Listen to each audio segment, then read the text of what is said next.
नमस्कार। तैयार हो जाइए विज्ञान की एक सुपरफास्ट चुनौती के लिए। चलिए देखते हैं हम इन जरूरी सवालों के जवाब कितनी जल्दी दे पाते हैं। तो पहला सवाल ये रहा, रात के आसमान में तारे टिमटिमाते हुए क्यों नजर आते हैं? कभी सोचा है? इसका जवाब है वायुमंडलीय अपवर्तन, जिसे एटमॉस्फेरिक रिफ्रैक्शन कहते हैं। होता यह है कि तारों की रोशनी जब हमारे वायुमंडल से गुजरती है तो वो थोड़ी सी मुड़ जाती है। बस इसी वजह से हमें ऐसा लगता है कि वो टिमटिमा रहे हैं। कमाल है ना?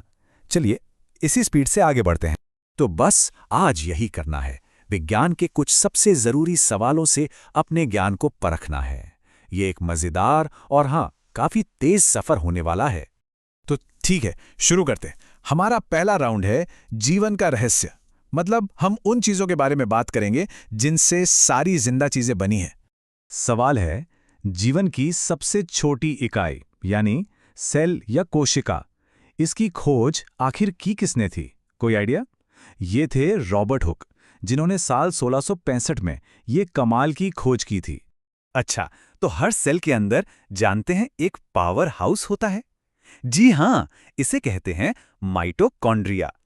इसका काम है हमारे खाने को एनर्जी में बदलना, ताकि सेल को अपना सारा काम करने की ताकत मिलती रहे। और ये तो जैसे जीवन की पूरी किताब ही है।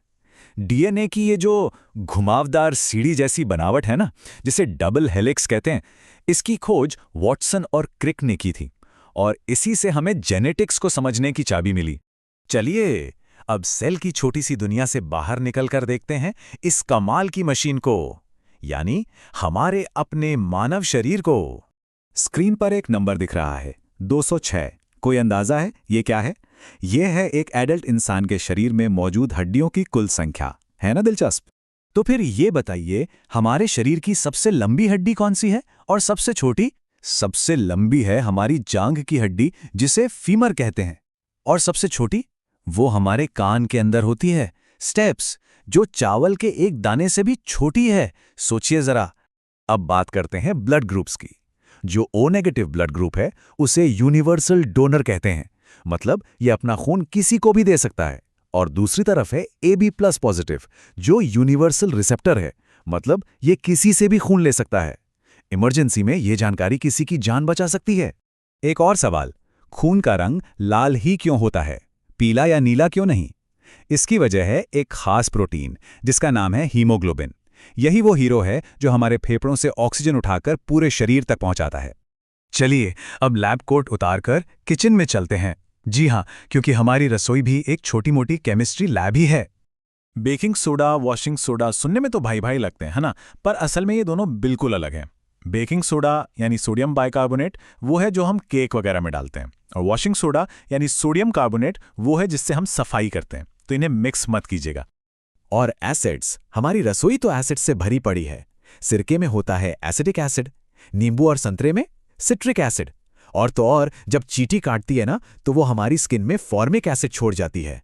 हर जगह केमिस्ट्री है। ओके, अगला सवाल, उस गैस का नाम बताइए जिसे लाफिंग गैस कहते हैं। सोचिए सोचिए। इसका सही जवाब है नाइट्रस ऑक्साइड। केमिकल फॉर्मूला है N2O। है ना इंटरेस्टिंग? अब बात करते हैं उस विज्ञान की जो हमारे रोजमर्रा के जीवन का हिस्सा है। जब हम गाड़ी चलाते हैं तो असल में फिजिक्स का इस्तेमाल कर रहे होते हैं। गाड़ी की हेडलाइट्स में होता है कॉन्केव मिरर, जो रोशनी को दूर तक फेंकता है। और जो साइड वाले शीशे होते हैं ना, उनमें होता है कॉन्वेक्स मिरर, ताकि हमें पीछे का ज्यादा चौड़ा व्यू मिल सके। कभी सोचा है पानी की बूंदें गोल ही क्यों होती हैं, चौकोर या तिकोनी क्यों नहीं? इसकी वजह है एक फोर्स, जिसे कहते हैं सरफेस टेंशन या पृष्ठ तनाव। ये फोर्स पानी के मॉलिक्यूल्स को आपस में खींच कर रखती है और उन्हें सबसे छोटी शेप यानी गोल बना देती है। और अब हमारे आखिरी राउंड के लिए हम थोड़ा और बड़ा सोचते हैं।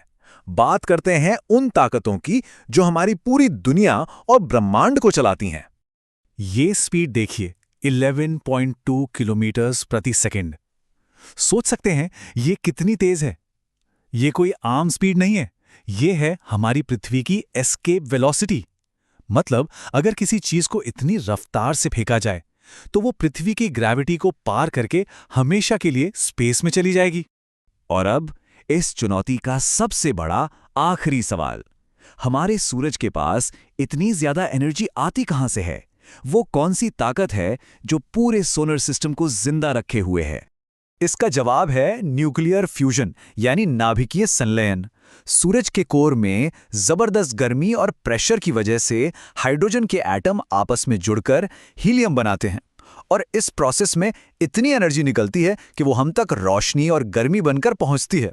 तो आखिर में बस यही कहना है कि ये सिर्फ सवाल जवाब नहीं थे, ये तो उस बहुत बड़ी कहानी के छोटे छोटे सुराग हैं जो हमें बताती है कि ये पूरी दुनिया, ये ब्रह्मांड आखिर काम कैसे करता है।